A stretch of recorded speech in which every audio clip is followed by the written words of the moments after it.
They took away her ID card, trampled her honor, and threw it away like a garbage bag. But no one expected that.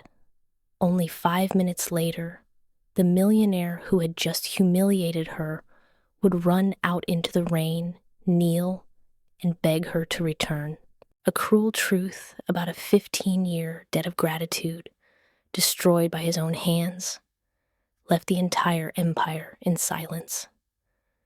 What happened next was not only repentance, but the collapse of the ego, and a cruel truth that made all those present keep silent out of fear. Are you ready to hear this story? In this world of high society, your poverty is a terminal disease, said Alejandro Vargas, the owner of the famous restaurant chain El Dorado, with a voice cold to the bone. He stood with his arms crossed, his gray eyes looking at Ana Flores, the young waitress, with the deepest contempt. Don't dirty my restaurant with your petty thefts, girl. Ana's throat was tight, bitter. She was stuck in place, her hands pressing the silver tray against her chest, as if looking for a point of support.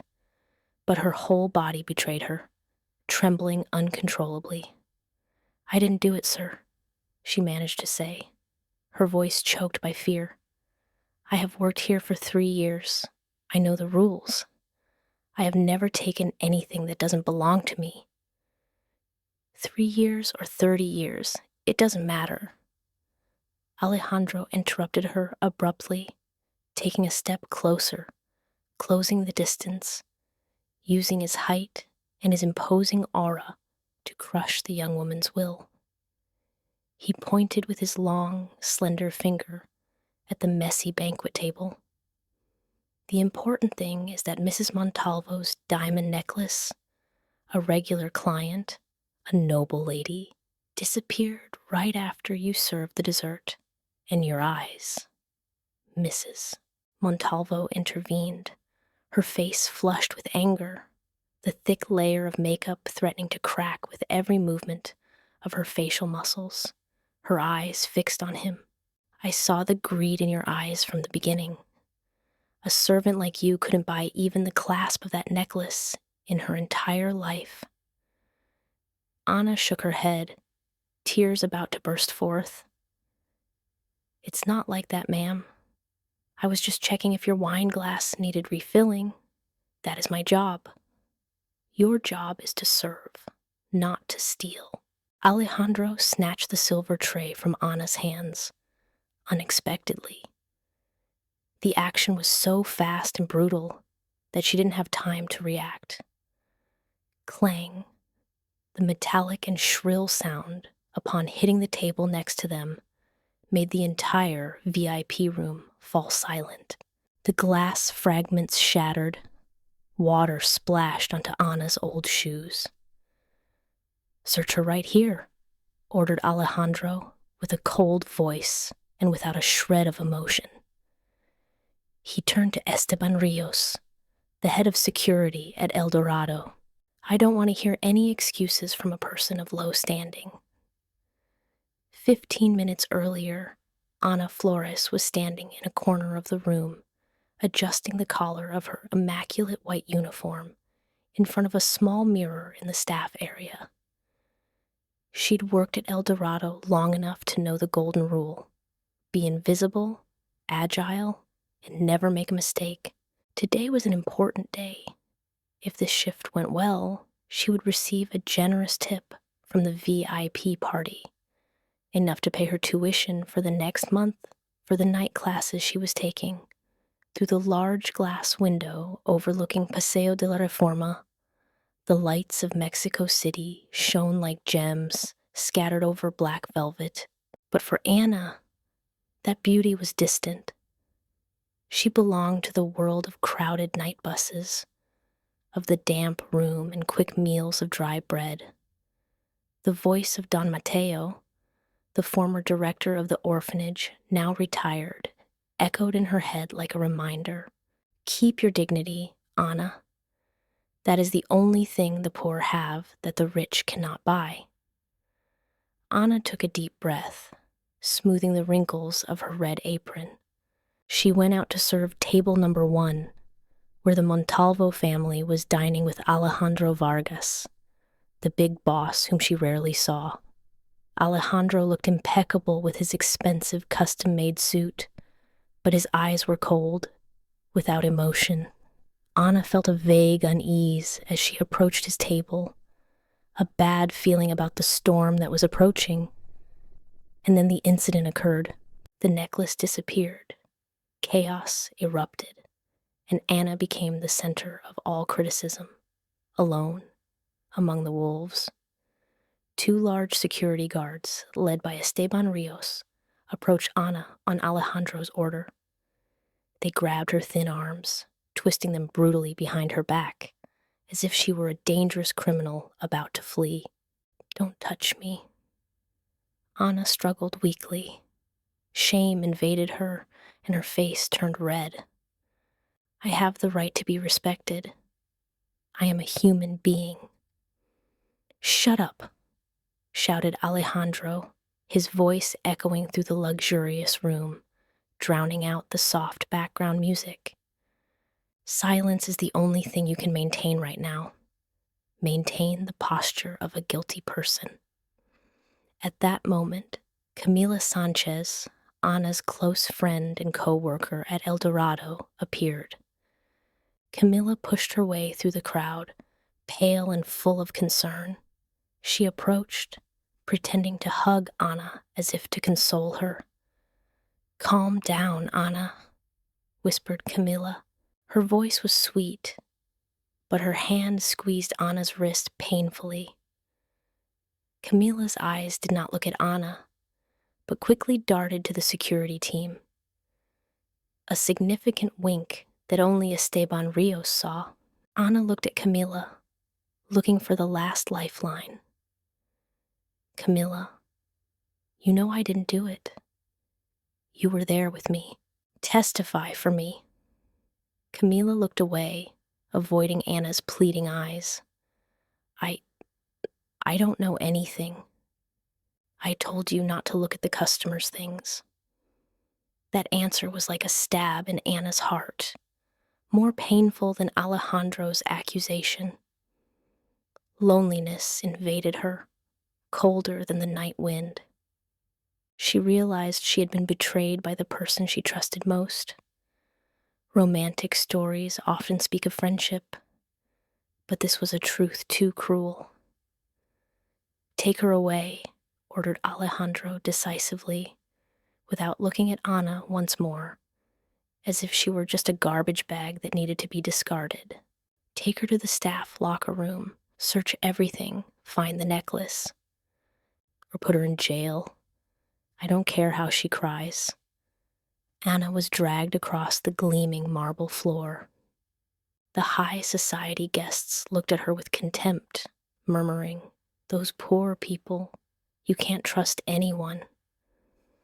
Ana's choked sobs echoed, but no one was moved. In the shiny world of El Dorado, truth did not matter as much as power.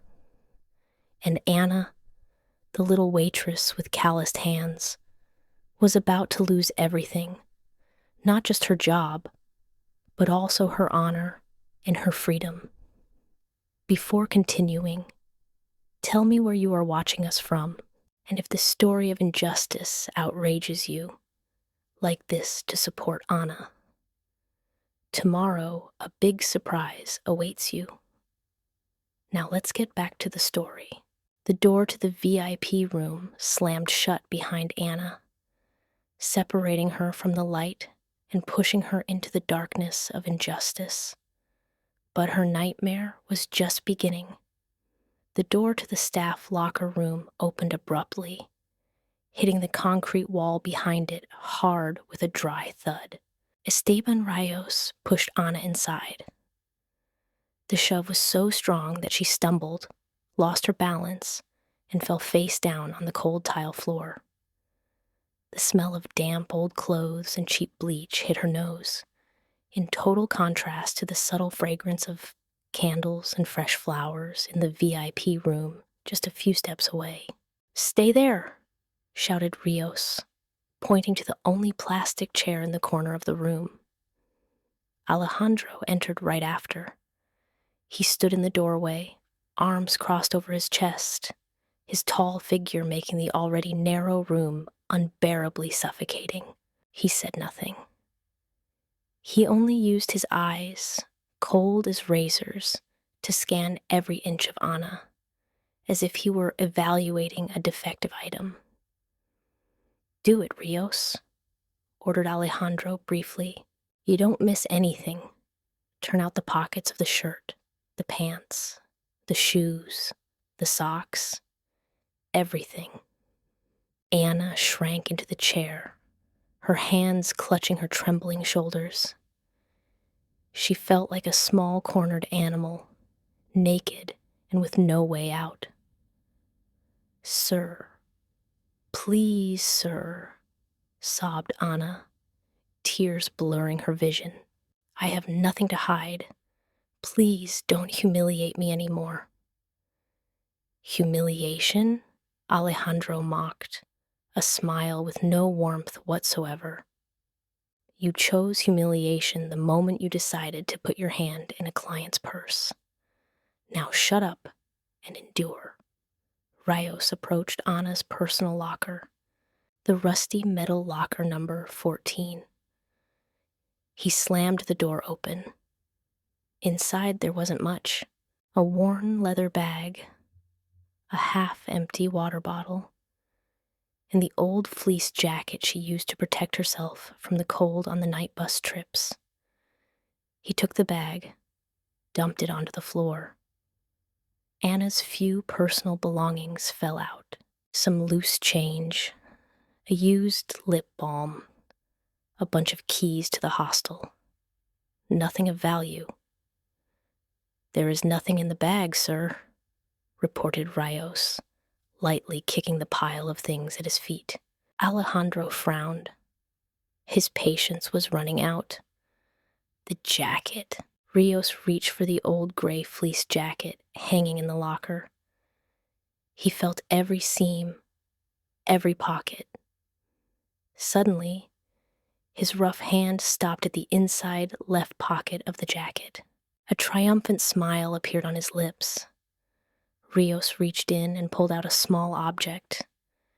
He held it up under the flickering fluorescent light of the locker room, a dark blue velvet box. Time seemed to stop. The space around Ana shattered. She stared at the object with wide eyes, her mouth open but unable to speak. It wasn't hers. She'd never seen it. "Bingo," said Rios, placing the box in Alejandro's hand. Alejandro opened the lid of the box. The shine of the diamond necklace was reflected in his gray eyes, cold and cruel. "Oh!"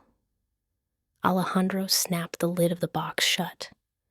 He walked slowly toward Ana, each step like a hammer striking her chest. "So I was never wrong in judging people. Thieves always leave a trace. Isn't that right, girl?" "No, it can't be." Ana shook her head frantically. She crawled, trying to grab Alejandro's pant leg, but he stepped back in disgust. "That isn't mine. Someone put it there. I swear. I didn't know it was there." "Who?" asked Alejandro in a mocking tone. "The Tooth Fairy or Santa Claus?" "Camila," shouted Ana in desperation. She turned abruptly toward the door, where Camila was huddled, pale. "Camila, you are the only one who was near my locker. You know I didn't do it. Testify for me." Ana looked at Camila as if she were the last plank of salvation in the middle of a stormy ocean. They had worked together for 2 years, sharing every piece of bread, every happy and sad story. Camila knew how much Ana needed this job. Camila took a step forward. Her eyes darted from side to side, avoiding looking directly at Ana. Her hands shook as she crumpled the hem of her uniform. "Speak, Camila. Tell the boss I am innocent," pleaded Ana. Camila took a deep breath. Her eyes suddenly changed. The worry disappeared, replaced by a terrifying coldness, the survival instinct of someone cornered. She leaned in, getting close to Ana's ear, whispering something barely audible to both of them, quick and cutting like a knife. "I'm sorry, Ana. I owe them too much. Endure it for me." Then Camila straightened up. She turned to Alejandro with an expression of extreme anguish on her face. Her voice resonated, clear and dramatic. "Sir, I am so sorry." Camila put her hand to her mouth, pretending to sob.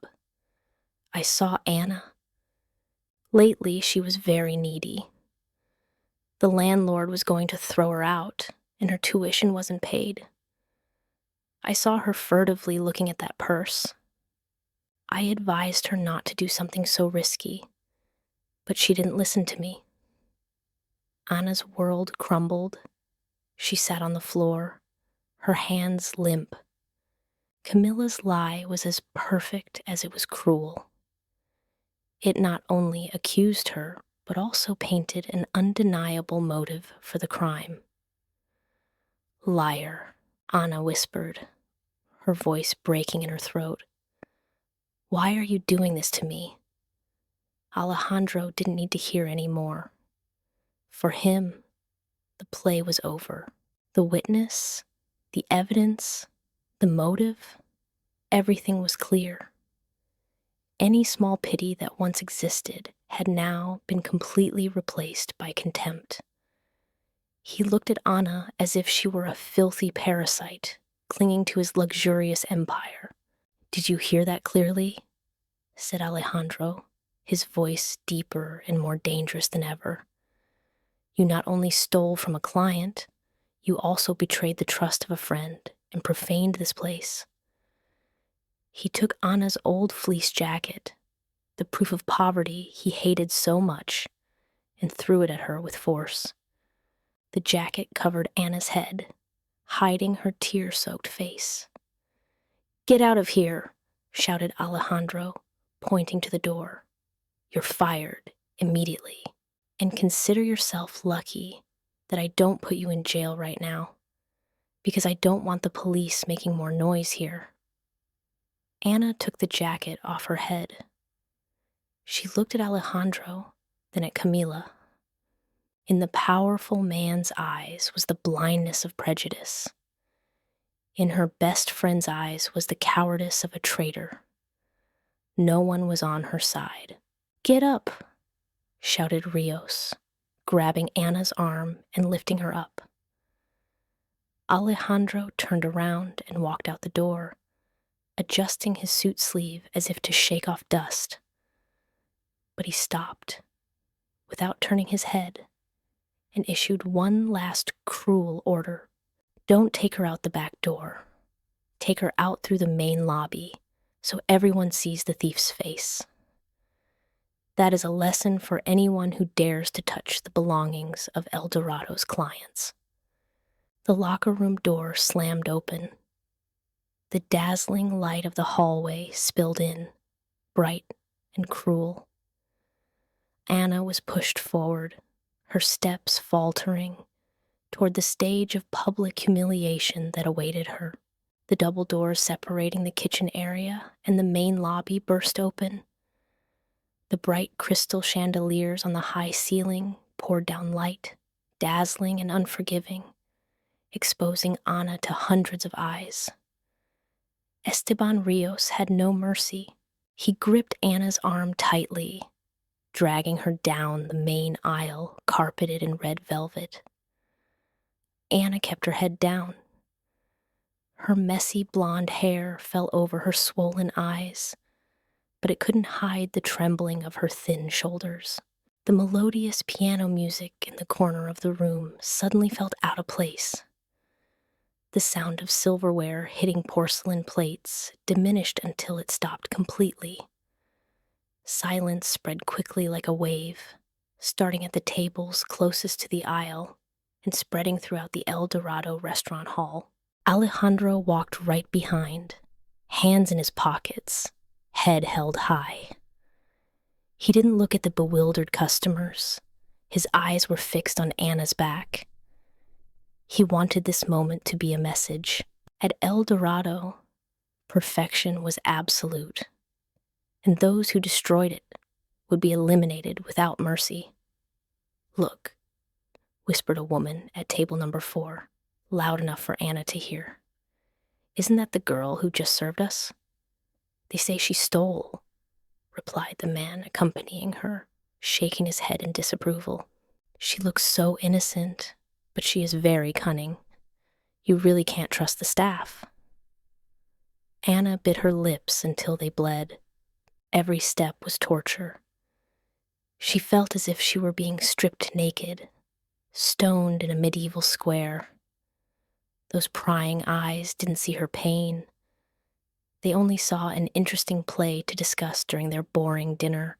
Sergio Blanco, the shift manager at El Dorado, was huddled by the drink bar, arms crossed, watching Anna pass with a cold expression.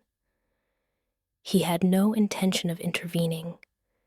In this world, one's own safety was more important than the truth. As she passed the Montalvo family's VIP table, Anna heard the contemptuous laugh of the necklace's owner. "She deserves it," said Mrs. Montalvo, raising her wine glass as if making a toast. "Take her out of here so the air is purified." Anna wanted to scream, wanted to turn around and tell them to their faces that she was innocent, that they were blind, but her throat was dry. The weight of power and isolation had crushed her voice. She could only drag herself along, her legs heavy as lead. Finally, the massive revolving glass door of the entrance appeared before her eyes. The cold wind from outside seeped through the crack in the door, bringing the breath of freedom, but also the breath of rejection. Rios pushed Anna one last time, making her stumble over the threshold, almost falling down the white marble steps. "Go," said Rios, gesturing with his chin. Alejandro stepped forward, signaled Rios to stop. It wasn't over. This humiliation needed a perfect ending. He stood one step higher than Anna, looking down at her as she shrank in her thin uniform shirt under the October night wind. "Wait," said Alejandro. He reached into the inner pocket of his jacket, pulling out a thick crocodile skin wallet. Anna looked up, her eyes red and confused. Alejandro pulled out a wad of high-denomination bills. He didn't hand it to Anna. He extended his hand in front of her and let go. The bills fluttered in the wind, falling onto the cold marble floor, scattering around Anna's worn shoes. Some coins fell, producing a dry metallic sound that echoed in the silence of the waiting area. "Take it," said Alejandro, his voice hard, emotionless. "Your last paycheck, and extra money for the bus so you get out of my sight faster. I never want to see you lurking around this area again. Don't dirty the air here anymore." The crowd in the restaurant murmured softly. Some people took out their phones to record. The scene of the millionaire throwing money at the thief girl was undoubtedly fascinating content for social media.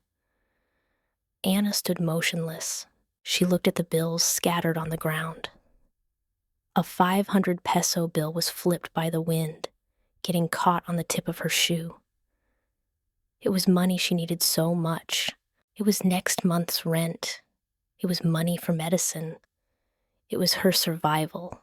But in that moment, it looked like trash. Anna's tears stopped suddenly. The lump in her throat disappeared, giving way to a strange calm. She felt a cold fire ignite in her chest, burning away the fear and weakness. Slowly, she raised her head. Alejandro expected her to bow down to pick up the money. He expected pleading, or at least the humiliation of a debtor. But Ana didn't bow down. She stood up. Although her thin body looked so small before his tall figure, she looked him directly in the eyes. Those eyes did not contain the furious hatred Alejandro had anticipated, nor the fear of a caught criminal. In those deep, brown eyes was an immense sadness, an overwhelming disappointment, and above all, pity. She looked at him as if he were the one worthy of pity, the poorest of everyone there. Alejandro frowned. He felt a shiver run down his spine, piercing his expensive suit, soaking his bones. Unconsciously, he took a step back. The hand holding the wallet tightened. Why was she looking at him like that? Why did he feel like he had just done something terribly wrong? The silence between the two, prolonged, tense as a rope about to snap, while the bills on the ground continued to flutter in the night wind. Ana didn't bow down. Her foot moved slightly to the side, avoiding stepping on the 500 peso bill that had snagged on the tip of her shoe. She took a deep breath, feeling the salty taste of dried tears on her lips and the sharp cold of the night wind. "Keep your money, Mr. Vargas," said Ana. Her voice was low, hoarse from crying, but clear word for word, resonating in the silence of the outer lobby. "I am poor, but I am clean. I don't need the charity of a blind man." Alejandro arched an eyebrow, fleeting surprise on his cold face. No employee had ever dared to speak to him in that tone. Ana brought her hand to her chest. Her trembling but determined fingers sought the pin of her ID card. Click. The plastic card with the name Ana Flores fell from her hand, sliding across the marble, stopping right next to Alejandro's polished leather shoes. Then she brought her hand to the back of her neck, untying the knot of her bright red apron, the symbol of service, of her mission that she had worn for 3 years. When Anna's right arm went up to untie the hair tie that had gotten tangled in the apron, the loose sleeve of her shirt slipped past her elbow. Under the powerful halogen lights shining from the restaurant awning, the white skin of her wrist and forearm was exposed, and standing out on that skin was a scar. An irregular scar about 10 centimeters long, shaped like a crescent moon, pale pink, running along the bone of her forearm. It didn't look like a work accident wound. It looked like the mark of a battle, of a brutal impact from a long time ago. Alejandro was about to turn around and leave when his gaze inadvertently passed over that arm. His steps stopped. His pupils contracted sharply, as if they had been pricked by a needle. His breath caught in his chest. The world around him, the whistling of the wind, the murmurs of the crowd, the honk of a distant car, suddenly turned off. Only that scar remained, the crescent-shaped scar. A sharp and stabbing pain, violent, tore through Alejandro's mind, dragging him to a past he had tried to bury for 15 years. The Santa Lucia orphanage, winter of 1995.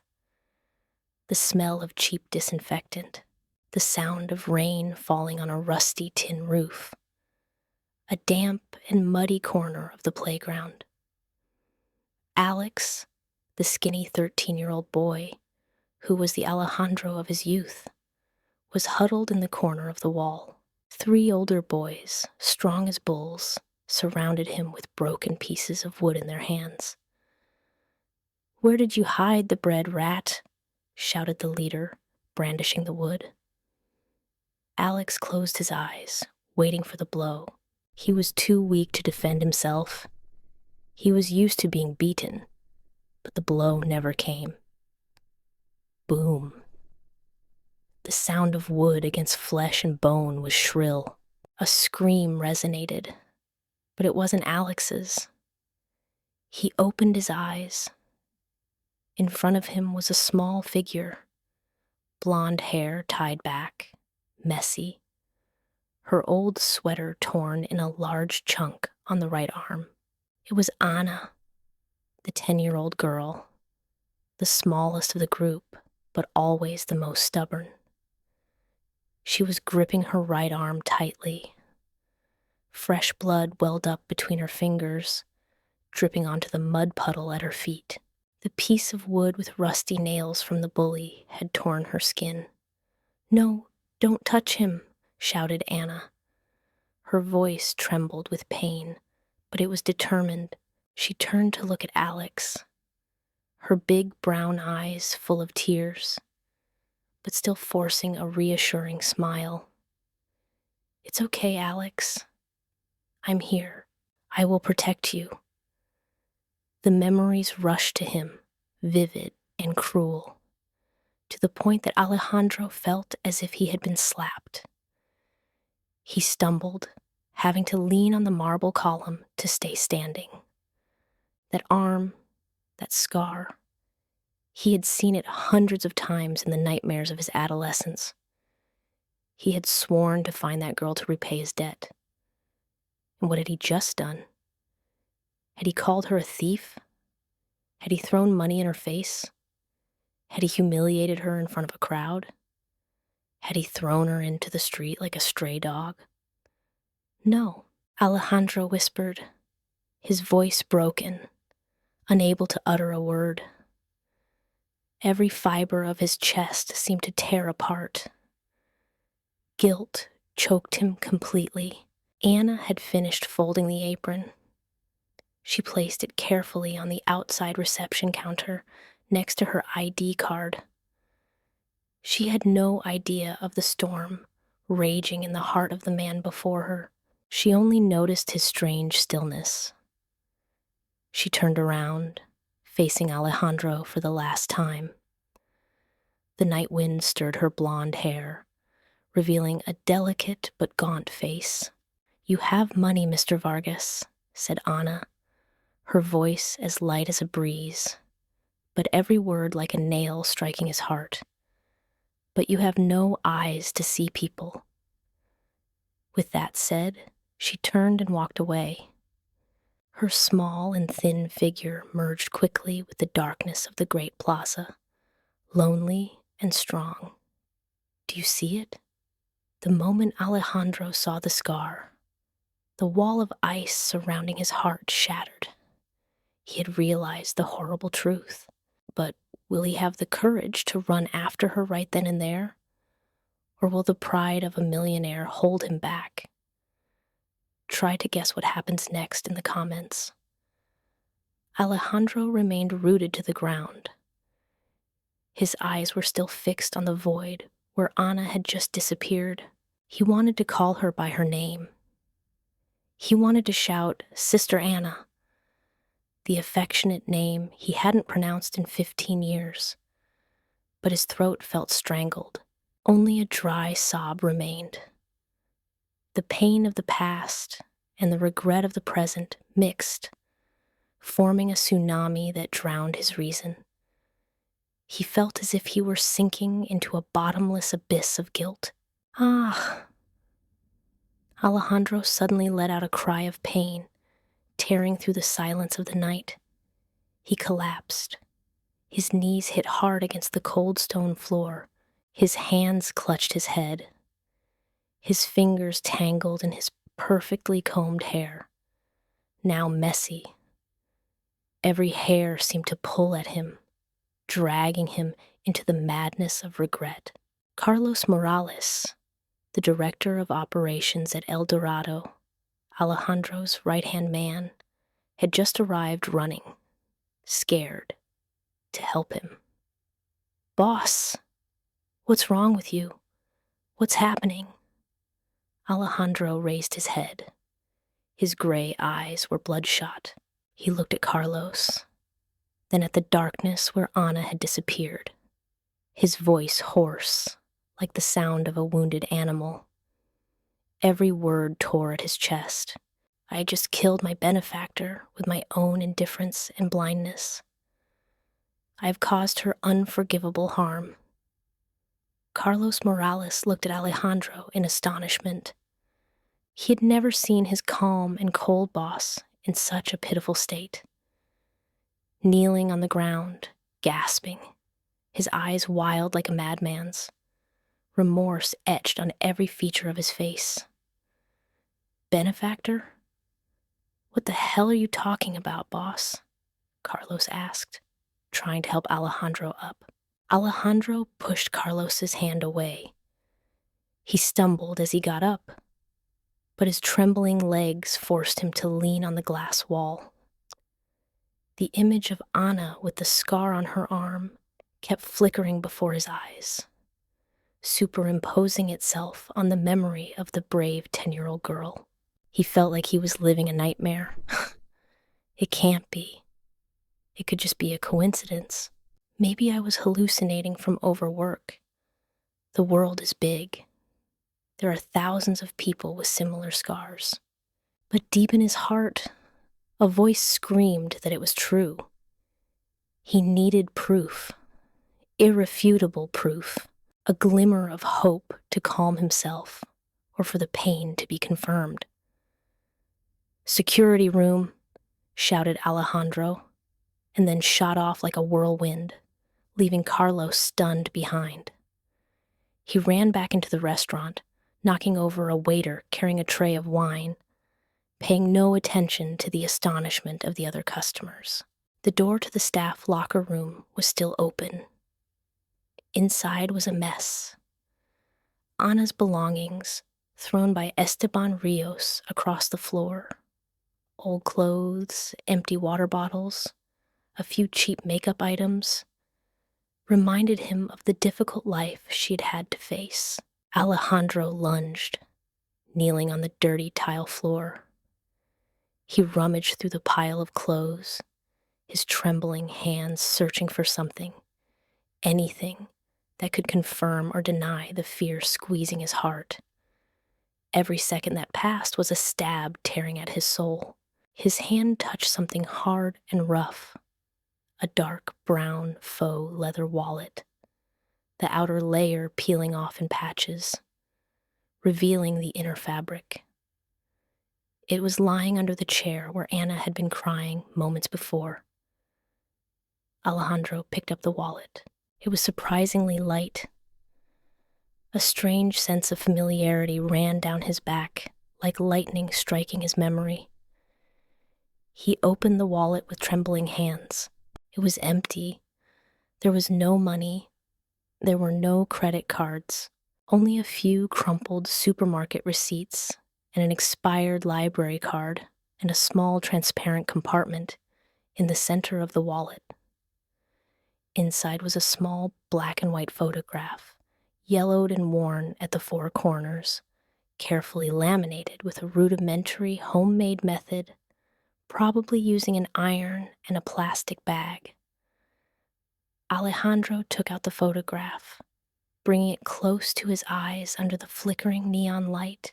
In the photo were two children, a thin girl with large round eyes and a radiant smile, hugging tightly by the shoulders, a smaller and shy boy who looked at the camera with an expression of fear. Both wore loose, old clothes, but the way the girl protected the boy radiated boundless love. That was Ana, and that was him, Alex. Alejandro flipped the photo over. The lines written with blue ink pen, faded by time. The scribbled and naive handwriting of a child appeared. Alex and Ana, family forever, Santa Lucia, 1995. The wallet fell from Alejandro's hands.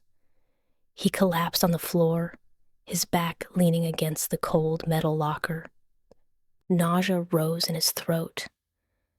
A silent scream tore him apart inside. The truth was no longer a doubt. It was a 1,000-kilo rock pressing on his chest, crushing every piece of his heart. The memories rushed to him, sharp like a slow-motion movie, vivid as if they had happened yesterday. The day he left the orphanage, the shiny black limousine parked in front of the rusty iron gate. The rich woman took his hand, dragging him toward a new life of luxury. Alex, 13 years old, sobbed, turning back to look. Ana, 10 years old, stood alone in the courtyard, her eyes red but trying hard to smile. "Don't forget me, Alex," shouted Ana, her voice drowned out by the car engine. She held up this photo, waving it. "I will come back to find you, I promise. I will never forget you," shouted Alex, banging on the car window. But the car kept rolling, taking him further and further away, until Anna's small figure was just a blurry dot, and then disappeared behind the dust of the road. 15 years passed. He had forgotten. He had been swept up in the whirlwind of money, power, luxurious parties, multi-million-dollar contracts. He had forgotten his promise to the girl with the scar on her arm.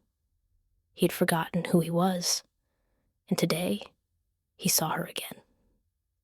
What had he done? He had called her a thief. He had thrown money in her face like a beggar. He had humiliated her in front of a crowd. He had thrown her into the street on a cold night. My God. My God. A painful and heartbreaking moan escaped Alejandro's chest. He clutched his head, his fingers gripping his hair, wanting to tear away the perfect facade of a successful gentleman. He felt disgusted with himself, sick to the bottom of his existence. He wasn't Alejandro Vargas, the talented businessman. He was a traitor, an ungrateful monster. Carlos Morales came running into the room, panting. "Boss, what's wrong? Why are you—" He stopped dead upon seeing Alejandro sitting on the floor, with tears running down his handsome face, holding an old and worn photo. "Carlos." Alejandro looked up, his eyes bloodshot, his voice broken and trembling uncontrollably. "What have I done? I threw her out. I threw out my sister. I have destroyed her, Carlos." Carlos looked confused at the photo in his boss's hands, then at the pile of scattered things. Carlos was smart and began to understand the connection. But before he could ask, Alejandro jumped up. The pain on Alejandro's face disappeared, replaced by a terrifying anger, but not simple anger. It was a fury that burned from the deepest part of his being. An anger of self-blame mixed with the will to correct what he had done. An anger that was no longer directed at Ana, nor at himself, but at the person who had turned him into this monster, the person who had sown the lie. "Where is Camila?" roared Alejandro, his voice hissing between his teeth, every word wanting to crush the air. "Where is that bitch?" Carlos was startled and stepped back. She is packing her things to go home. It seems she asked to leave early." "Stop her," shouted Alejandro, hitting the metal door with such force that he dented it.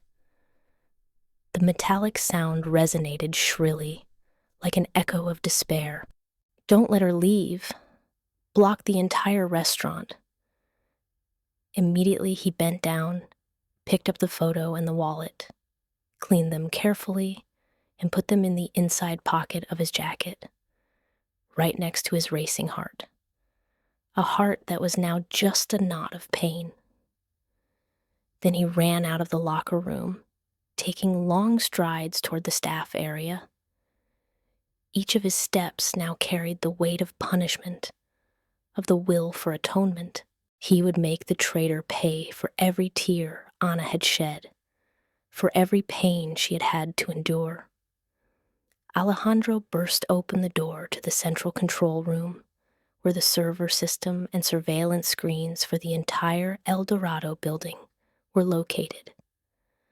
Carlos Morales, the director of operations, followed closely, just in time to dodge the opening door. "Close the door," ordered Alejandro, without turning around. Esteban Rios, who was sitting with his feet on the table, looking at his phone, jumped up. "Boss? What?" "Shut up and work," shouted Alejandro, pushing Rios aside.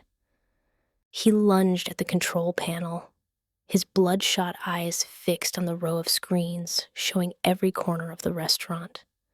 "I want to see all the recordings from 6 in the evening until now. Every frame, every camera angle." Immediately, Rios typed clumsily on the keyboard. Carlos was leaning on the door, panting, but with eyes full of concern. He had never seen Alejandro so out of control, so pained and furious. "Boss, what are we looking for?" asked Carlos cautiously. "The truth," replied Alejandro abruptly, his voice as if he had forced it out of his chest. He looked at the watch on his wrist, 7:45 p.m. Ana had left 15 minutes ago. In the darkness of Mexico City, 15 minutes were more than enough for a girl alone to disappear forever, or for worse things to happen to her. He had very little time left, and every second that passed was torture. On the big screen, the rewound film began to run. Alejandro narrowed his eyes, concentrating intensely, wanting to tear apart every frame to find the answer. Zone B, 6:50 p.m. Ana was serving dessert. Her attitude was diligent and professional. There was no furtive gesture. She placed the cake plate, poured more wine, and then withdrew. 6:52 p.m. Mrs. Montalvo turned to speak to the person next to her. Her Hermes purse was neglected on the table, and there it was. Alejandro held his breath, his chest tight. "Stop. Zoom in on the 4 o'clock angle." Rios obeyed.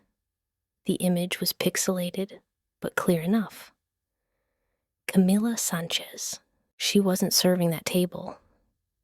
She was passing by to clear the table next to it, but instead of taking the tray of dishes directly to the kitchen, she stopped for a very brief moment right behind Mrs. Montalvo's chair. Camila's left hand, holding a dirty napkin, lightly grazed the Hermes purse. The movement was extremely fast, as skillful as a magician's. The napkin covered her hand, but when she withdrew her hand, there was a very faint flash of light, a diamond reflection under the chandelier. "My God," exclaimed Carlos, his voice choked with surprise. Alejandro gripped the edge of the table so hard his knuckles turned white. He felt nauseous. Continue. Staff locker area. The screen changed scenes. 7:05 p.m. At that moment, Ana was being interrogated by Alejandro in the VIP room. The hallway in the staff area was empty. Camila appeared. She looked left and right with a furtive expression. She walked quickly to locker number 14, Ana's. She took a small object out of her apron pocket, the blue velvet box, and quickly stuffed it into the pocket of Ana's jacket, which hung in the unlocked locker. Then she closed the locker door, fixed her hair, and ran back toward the VIP room with an expression of feigned panic to console her friend. Hard, undeniable evidence. Alejandro felt his chest was going to explode from anger, the pain of betrayal. He had allowed a venomous snake to deceive him right under his nose. He had allowed her to turn him into the knife that killed his own benefactor. The remorse was like thousands of needles stuck in his soul. "Check her personnel file," Alejandro growled, his voice hoarse. Carlos quickly scrolled through his personal tablet. As director of operations, he had access to detailed staff files. "Boss, this isn't right," Carlos frowned. Camila Sanchez has several unclear debts with external credit institutions, and there is a threatening message sent to her emergency number this very afternoon. Pay or lose a finger. All the pieces fit perfectly. Debts, desperation, opportunity, and a perfect scapegoat, the naive and poor friend. Alejandro hit the keyboard, making the screen vibrate violently. Fury erupted, but it only increased his remorse. Do you feel the anger burning inside Alejandro? The truth has been revealed, raw and cruel. The culprit is not Ana, but the person she trusted most. Now, what will Alejandro do with Camila? And will he manage to find Ana before it is too late? Leave your predictions. Alejandro stood up, adjusting the collar of his jacket. The initial panic had disappeared, giving way to a terrifying calm. The calm before a great storm. The calm of someone who has hit rock bottom in pain and is ready to fight. "Where is Camila?" he asked, with a deep, cold voice. Colder than ice. "She is in the accounting room, receiving her salary advance to leave the job," reported Rios, looking at the camera screen in the administrative area. Alejandro checked his watch. "Arsidian, call the police," ordered Alejandro to Carlos. "Tell them I have a case of theft of high-value goods and slander, with complete video evidence. I want her to assume the maximum legal responsibility." Then he turned to Rios. "Follow me. Don't let that sewer rat escape." Alejandro left the control room, taking long strides toward the administrative area. In his head there was only one thought: punish the traitor, and then find Ana, whatever the cost. But in his heart a vague fear emerged, a terrible remorse. Would Ana wait for him? Or had he pushed her too far, to a place where his apologies could no longer reach her? He felt as if he were racing against destiny. The door to the accounting office slammed open. Camila Sanchez was standing by the counter, with the envelope of her advance salary in her hand. A smile of relief appeared on her lips. She believed she had escaped. This money would be enough to pay the interest to the loan sharks, enough to buy more time. Ana had disappeared, and her secret would be buried with her departure. But Camila's smile vanished immediately upon seeing Alejandro. He stood in the doorway, his elongated shadow on the floor covering her. His gray eyes no longer showed the usual cold authority, but burned with an anger that wanted to burn everything, even her soul. "Sir, Mr. Vargas," stammered Camila, taking a step back, quickly hiding the envelope of money behind her back. "What's wrong? I am resigning." Alejandro didn't say a word. He approached, snatched the envelope of money from Camila, and threw it on the floor. The bills scattered, but this time, the humiliated one was not Ana, but the culprit herself. "Do you think you can take my money and run after what you have done?" roared Alejandro, every word hissing between his teeth, his voice resonating like thunder. Do you think you can escape the consequences of destroying a person? I don't understand what you are saying. Camila tried to deny, but her trembling voice betrayed her, the fear evident in every word. Alejandro held up the tablet in front of Camila. The security camera video was playing. The scene of her furtively putting the velvet box in Anna's jacket pocket appeared clear as water, undeniable. Camila's face went from pale to deathly white. Her legs gave way. She knew it was all over. "Explain yourself," said Alejandro, his voice deeper, more dangerous than ever, every word as if engraving itself in Camila's mind. Every second, every one of your dirty lies. Why did you do that to your friend? Why did you push an innocent person into danger? Camila collapsed on the floor, breaking down into bitter tears, a heartbreaking sob. "I didn't want to. I swear. They threatened to kill me. I owe money. I had no other choice. Ana, she is so kind. She will be fine. She's already used to suffering." "Shut up," Alejandro roared, his scream echoing through the entire hallway, making the accountants shrink back.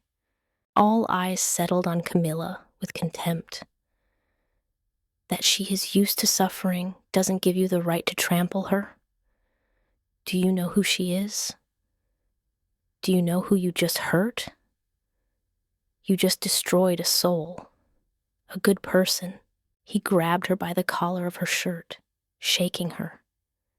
Anger blinded his eyes. He wanted to crush this despicable person right there. But the image of Ana with her sad eyes, with her accumulated pain, reappeared, preventing him from becoming violent like those who had hurt her. "The police are waiting for her at the back door." Alejandro let her go, pushing Camila toward Esteban Rios.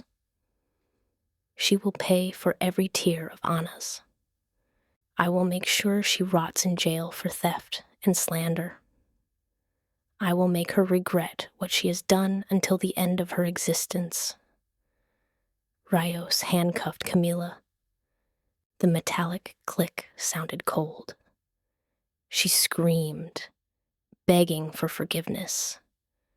But no one in the room felt the slightest pity. They only saw a traitor paying her debt. Alejandro turned around, turning his back on that mess. He no longer had time for punishment. He looked at his watch, 7:55 p.m. It had been 35 minutes since Ana had walked out the door. 35 minutes alone in this big and dangerous Mexico City. 35 minutes that he, Alex, had made her suffer. Remorse rose like the waves of the sea. "Carlos," shouted Alejandro, running out of the accounting office. "Call on the phone. Call Don Mateo. Ask him where Ana might be. She has no home. She has no money. The orphanage is her only refuge." Carlos ran behind him while dialing. "I'm calling, boss," but he isn't answering. Alejandro hit the hallway wall. The pain in his hand made him react a little. He needed to act. He couldn't let this remorse consume him. "Check all nearby bus stops," ordered Alejandro, his voice urgent, his breathing agitated. "Check the traffic cameras. She can't have gone far. She is on foot. Find any trace." He ran down the stairs, ignoring the elevator. Every second that passed was a stab in his heart, again and again, sowing unbearable remorse. "Ana, please don't disappear. Don't let me lose you again. Please." Outside, it started to rain. Heavy raindrops hit the window, announcing a stormy night. Alejandro opened the door and ran out into the rain, leaving behind the bright and warm lights of El Dorado. He didn't need an umbrella. He didn't need a jacket. He just needed to find her. Before it was too late, the rain fell in torrents, submerging Paseo de la Reforma in a curtain of whitish water. Alejandro ran out the main door of El Dorado, not caring about the supercar parked right under the awning, with a chauffeur waiting. He ran on foot. The cold rain hit his face, soaking his expensive suit in an instant. The mud from the puddles splashed, staining his shiny handmade leather shoes, but Alejandro didn't notice.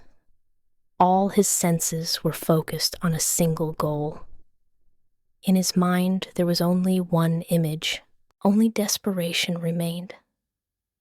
He ran along the slippery sidewalk, searching frantically. Every silhouette huddled under an awning made his heart shrink with hope, only to break upon realizing it wasn't her. The phone in his pocket vibrated nonstop. Alejandro ran while answering, rainwater dripping down the touchscreen. "Boss!" The traffic cameras at the corner of Reforma and Gandhi caught an image of her, shouted Carlos over the phone, drowning out the sound of the rain, bringing a faint glimmer of hope. 10 minutes ago, she is heading to the old bus station in the Chapultepec area. I know that place. Alejandro hung up, changing direction. His lungs burned as if they were on fire. Every breath brought him the bitter taste of regret. His legs hurt. They were exhausted. How long had it been since he ran like this? 15 years? Since the day he left the orphanage, he had gotten used to soft leather seats, to the opulence of millionaire stories. He had forgotten the feeling of desperation of having to use his own feet to face the world. But today, he ran like a madman. He ran to catch up with the conscience he had abandoned. He ran to chase away the remorse tearing at his soul. The old bus stop appeared blurry through the rain. It stood lonely at the edge of the park. The rusty tin roof shook violently in the wind. The yellow streetlight illuminated a small figure curled up on a rotten wooden bench. Alejandro's heart stopped beating for a moment, and then beat wildly, so hard it seemed it was going to burst. It was her. Ana was sitting there, soaked, her blonde hair stuck to her pale face. She hugged her thin arms tightly, shivering from the cold. At her feet, her broken shoes, soaked with water. She looked lonely and fragile to the core. An image engraved in Alejandro's mind. She was trying to put a coin into the slot of the old payphone stuck on a pole, but her fingers were numb. The coin kept falling to the ground. She bent down to pick it up and dropped it again, just like that, in vain. That image superimposed itself on that of the 10-year-old Ana, the little sister who had given him the last piece of dry bread on a cold winter night. The one who always called him Brother Alex and promised to protect him, despite being 3 years younger than him. A stabbing pain squeezed Alejandro's heart, leaving him breathless. What had he done? He, the horrible big brother, had turned his benefactor, his little sister, into this. This remorse would haunt him all his life. The last bus of the line approached roaring from afar. Its headlights swept the rain like the eyes of a monster. If she got on that bus, he would lose her forever. He would lose her again after 15 years of oblivion. That fear was greater than death. Alejandro gathered all the strength left in his aching legs. He ran through a large puddle, splashing mud on his face. "Ana," he shouted, using all his strength so his call would overcome the roar of the bus engine and the thunder. His voice was hoarse, mixed with rain and tears. "Ana, little Ana." The old affectionate name, the name he had buried under the dust of time and pride, burst from his chest like a painful confession, a plea for forgiveness. Ana was getting up, preparing to signal the bus. Her hand stopped in the air. She heard him. It wasn't the call of a furious boss. It was the call of a brother lost long ago, bringing with him an indescribable remorse. Slowly, she turned around. Under the flickering light of the approaching bus headlights, she saw a man running toward her. It wasn't the arrogant Alejandro Vargas with his impeccable suit, but a soaked man, stained with mud, with messy hair, running with extreme desperation. Alejandro stopped abruptly right in front of her, slipping on the wet pavement, almost falling. He was panting. His breath exhaled a white cloud into the cold air. The two stood facing each other under the leaky awning. The rain fell around them, forming a curtain of water that separated them from the outside world. Ana looked at him, her eyes wide with surprise. She took a step back, sticking to the rusty telephone pole like a scared little animal before a predator. But the predator had lowered its weapons. All pride, all power had disappeared. Only extreme regret and remorse remained. Alejandro looked deeply into her eyes. He said nothing about the necklace. He said nothing about the job. He only looked at the irregular scar on her right arm, now purple from the cold, the scar she had received for him 15 years earlier. That scar was like a testament to his guilt. And then, to Ana's surprise, the proud millionaire of El Dorado slowly knelt down. He collapsed into the dirty puddle at her feet, not caring that the mud soaked his expensive dress pants. He looked at her. Rainwater mixed with tears ran down his cheeks. His face was blurred by pain and remorse. "Ana," his voice broke, choked, every word as if tearing from his soul. "It's me, Alex. I'm sorry. I have caused you too much harm." Alejandro's confession fell into the static silence in the middle of the noisy downpour. But for Ana, it exploded like a bomb, an emotional bomb. She stood rooted to the spot, eyes wide, staring at the man kneeling at her feet. Rainwater ran down his face, washing away the shine and revealing a naked face, full of pain and regret. The remorse was evident in every feature. "Alex," whispered Ana. Her voice trembled, not daring to believe what she heard. That name, she hadn't pronounced it for 15 years. The name belonged to a distant memory, to a skinny boy who always hid behind her when he was bullied. Alejandro nodded frantically, rainwater mixed with brackish tears on his lips. He reached out, trembling, wanting to touch her cold hand, but withdrew it, feeling he wasn't worthy. He felt too dirty, too guilty.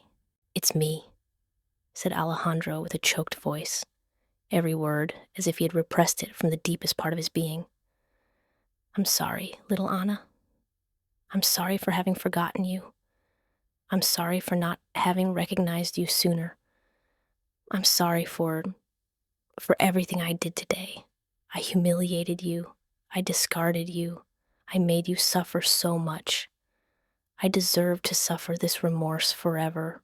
Anina looked at his hand, a large, well-cared-for hand, very different from the thin and dirty hand of the little Alex of yesteryear. Then she looked at his expensive soaked suit and finally looked into his familiar gray eyes. They were those eyes that always looked at her with absolute trust every time she shared half a dry bread with him. But also those same eyes, just an hour ago, had looked at her with the deepest contempt. Those eyes had ordered her to be searched.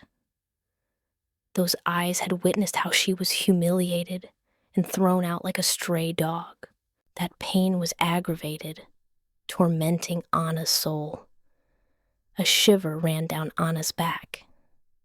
Not from the cold, but from horror. She stepped back, sticking to the rusty telephone pole. Her breathing was fast, scared. No. Anna shook her head, her voice breaking, as if dissolving in the rain. It can't be. You aren't Alex. My Alex. My Alex would never do that. My Alex would never humiliate me like that. Anna, please, pleaded Alejandro, dragging his knees across the wet ground, trying to get closer to her. I was blinded. I was deceived. Camila, she set a trap for you. I have discovered the truth. You are innocent. I have come to take you home, to atone for all the mistakes, all the remorse I have caused. Take me home. Anna laughed, a bitter laugh, full of tears, sounding like breaking glass. Where to? To the place where you threw money in my face. To the place where you called me low class, trash that must be discarded. To the place where I was humiliated to the bone before hundreds of people. She looked him directly in the eyes. Her gaze no longer showed fear, but deep sadness. The sadness of betrayal by the person she loved most, the person she had waited for all her life. Her remorse was even greater than his. You know, Mr. Vargas, said Ana, every word like a stab in Alejandro's heart, leaving him breathless. For 15 years, I always kept our photo in my wallet. I always told myself that Alex was somewhere, living well, and that he was still the kind boy from before. That was my only hope in the darkest days. That is the only romantic story I believed in. She brought her hand to her chest, where her heart beat wildly, painfully. But today, with your own hands, you have shattered that hope. You not only humiliated me, you killed the Alex inside me. You took away everything good I ever believed in. Alejandro stood paralyzed. He felt his chest tightening, crushing. Anna's pain was transmitted to him 1,000 times, 10,000 times stronger, becoming a remorse with no way out. He realized his money and power were completely useless before this deep wound. Do you feel Anna's pain? The person who humiliated her the most is the same one she loved and waited for during years. If you were Anna, would you forgive Alejandro right now? Share your thoughts. Anna, give me a chance, said Alejandro, his voice weak, desperate, like someone sinking. I will make it up to you. I will give you everything, money, honor, a new life. I will dedicate the rest of my life to atoning for my sins to alleviate this remorse. He reached out again. This time he grabbed the soaked hem of her dress, clinging to it as if it were the last shred of life. Anna looked at his hand holding her. Gently but decisively, she removed his fingers. I don't need your money, said Anna, her voice strangely calm. but that calm was more painful than a scream. And I don't need your pity either. What I need is respect. And you already lost that. You already humiliated me enough. The bus horn sounded shrilly. The last bus of the line stopped right in front of them. The door opened with a hiss. Ana turned her back on Alejandro. "The little Alex I saved is dead," she said, without turning around. Her voice got lost in the rain, but every word was like a stab to his heart. "The man kneeling in front of me is just the cruel Mr. Vargas. Goodbye." She got on the bus. Alejandro wanted to get up, wanted to run after her, wanted to hold her back at all costs, but his legs were paralyzed. Regret and humiliation nailed him to the ground. He couldn't move. He felt like a statue in the rain, plunged into remorse. The bus door closed. The bus rolled noisily, taking Ana away, leaving Alejandro kneeling alone under the torrential rain, more alone and destroyed than ever, drowned in the ocean of a remorse with no way out. The old bus vanished behind the whitish curtain of rain, leaving a trail of gray smoke merging into the darkness. Alejandro remained kneeling, the rain soaking every fiber of his clothes, freezing him to the bone, but he felt nothing. The void in his heart was greater than any storm. He had recovered Ana, but he had lost her in that same instant, losing her in the most painful way. Remorse rose ceaselessly. Slowly, he stood up. His numb legs made him stumble. He stared at the void where the bus had just disappeared, swearing a promise to himself, a promise engraved to the deepest part of his bones. He would not give up. This time, he would not let her disappear like 15 years earlier. He would atone for his sins at all costs. 1 year later, Roma Norte neighborhood, Mexico City, a beautiful sunny afternoon. The fresh autumn wind blew yellow leaves along the cobblestone sidewalk. The street corner smelled of freshly baked bread emanating from a small and charming bakery called La Dulce Flor. The shop wasn't very big, but it was delicately decorated with baskets of fresh flowers in warm pastel tones. Customers queued at the counter, waiting patiently to enjoy the famous fruit tart. Behind the register, a young woman with blonde hair tied in a bun moved quickly, wrapping pastries for customers. It was Ana. She no longer wore the old, baggy waitress uniform. Today, she wore an elegant, cream-colored shirt dress that accentuated her slender but lively figure. Her face was rosy, her eyes shining with a confident smile. She was no longer the girl cowering in fear under the rain of yesteryear. She was the owner of this place, the owner of her life.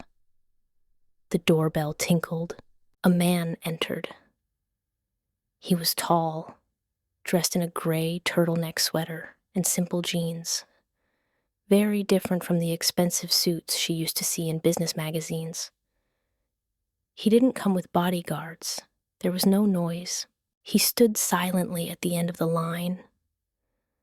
Alejandro Vargas, now a much-changed millionaire, was still the owner of El Dorado, but with a different heart.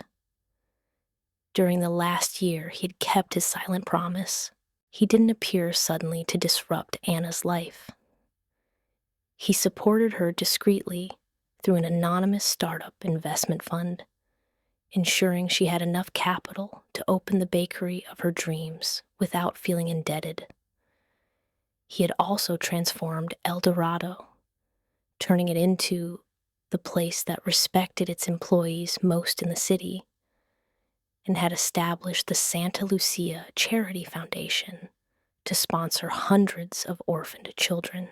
He had tried his best to atone for his sins so that the remorse inside him would gradually alleviate. Today was the day he decided to come into the light, to face Ana.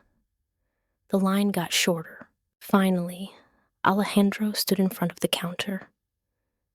Ana was leaning over, writing in the ledger. "Hello, what would you like, sir?" she asked, with a cheerful and professional voice, without looking up.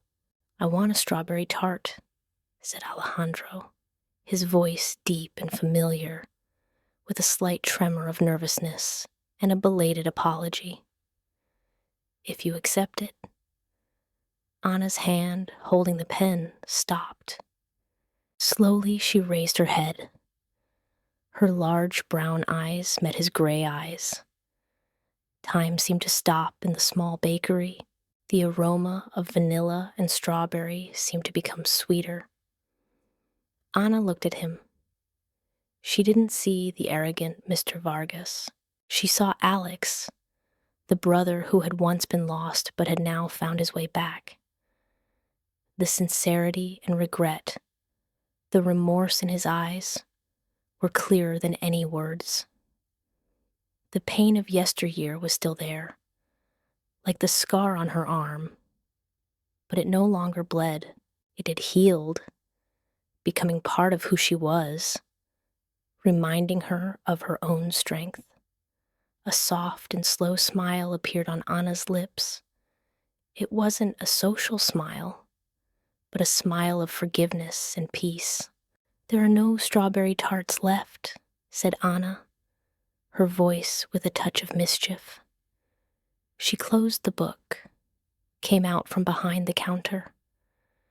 Alejandro was momentarily confused. "Oh, really?"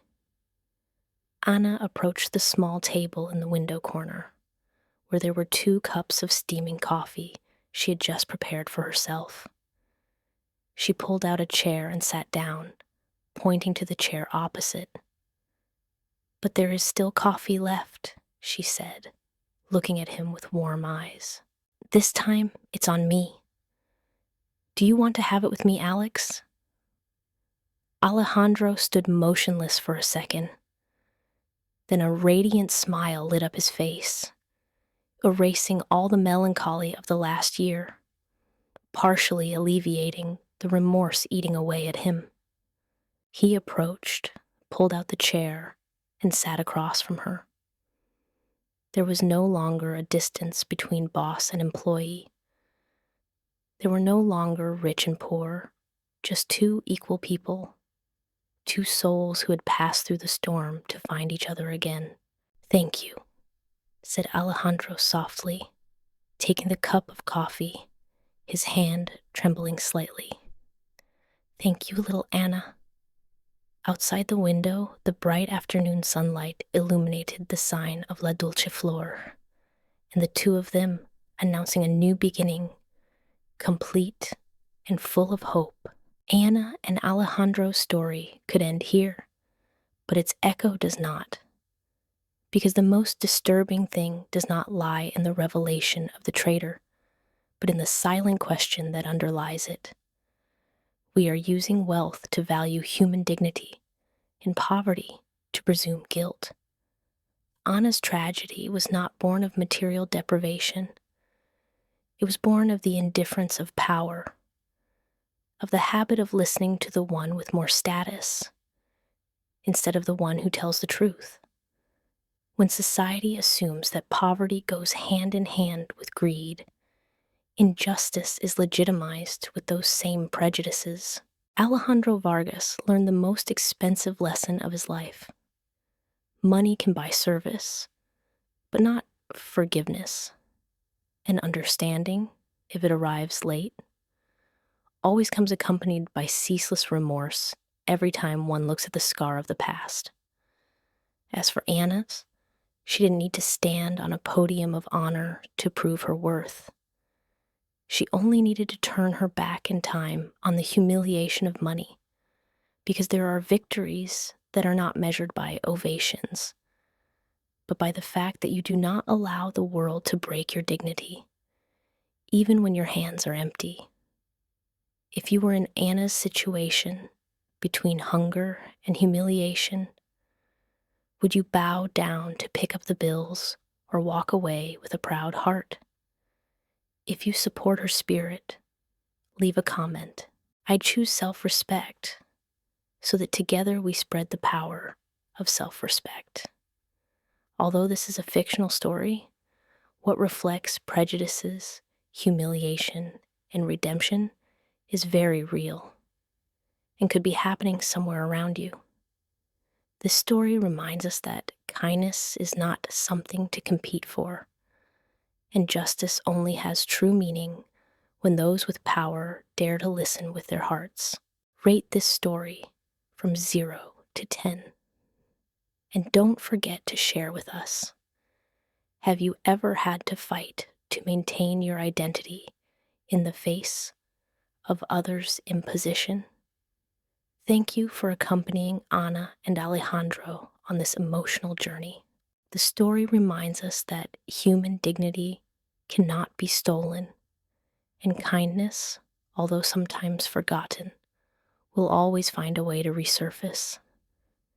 If this story has touched your heart, don't forget to subscribe to the channel and share it to spread the message of love.